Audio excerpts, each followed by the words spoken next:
This session is going to talk about how to work with audio in Premiere. So I have a project open and I have various sound effects and a video pulled in. This is an old commercial called 1984 for Apple computers done some time ago. I like to give this to my students because there's a lot of potential there to create marching sounds, various motifs for the different characters, great opportunities for music, and even towards the end explosions. The timeline will have 3 audio tracks already built in. To bring audio into the timeline, you can do it a couple ways. You can double click, load it into your source window. You can set your in and out points. And then if I drag this track here, there's a video audio. I can then grab my audio track and pull in just that little piece that I want. For the most part, I would just grab a piece of audio and pull it in the timeline. To mute, you hit the letter M. To solo, it would only play that one track. Hit the letter S. It's very difficult to work with audio unless you open up the vertical height. To increase the size, you can do it a couple ways. You can double click to the left of the track and open it that way.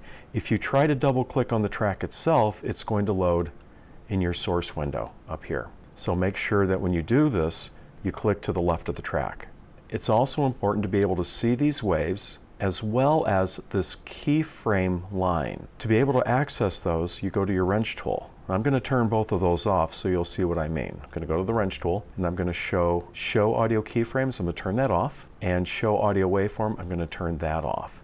So if you have just a piece of blank audio, that's going to be hard to work with that audio. Manually, I can just grab the bottom and pull it open. And you need to go to your wrench tool, make sure you have show audio waveform on, and make sure you have show audio keyframes. Again, keyframes is this line, and that line will allow you to make in points and out points to create fades and transitions. Let me give you an example. This piece, the music doesn't start for a bit, so let me trim that up. I'm going to hold in Command to do this, turn my trim tool to the ripple edit delete so I can close the gap. I'm going to trim this up a little bit.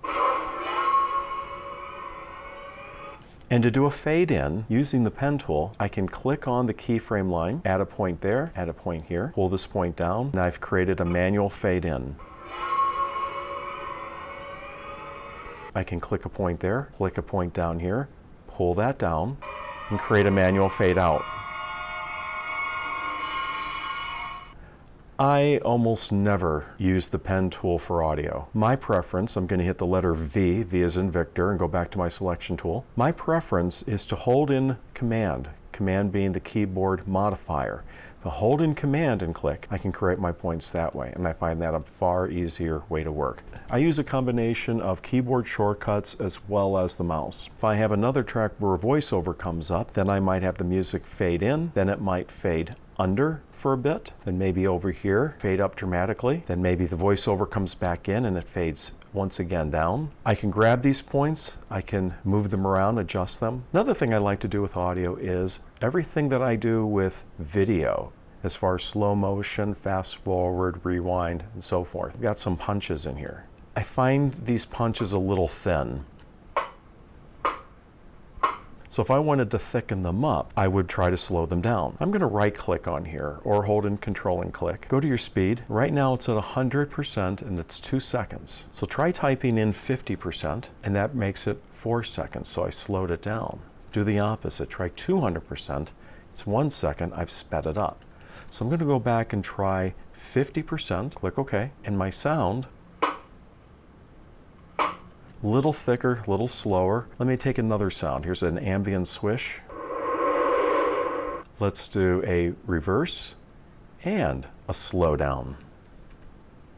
And this is where you can do very interesting things with sound, creating sound effects. Love that. Please keep an eye for the VU meter. You never want it to get red. You never want it to get close to red. So how would you turn this down? A couple ways. You can change it on the output level. I can grab this line, turn it down. Now,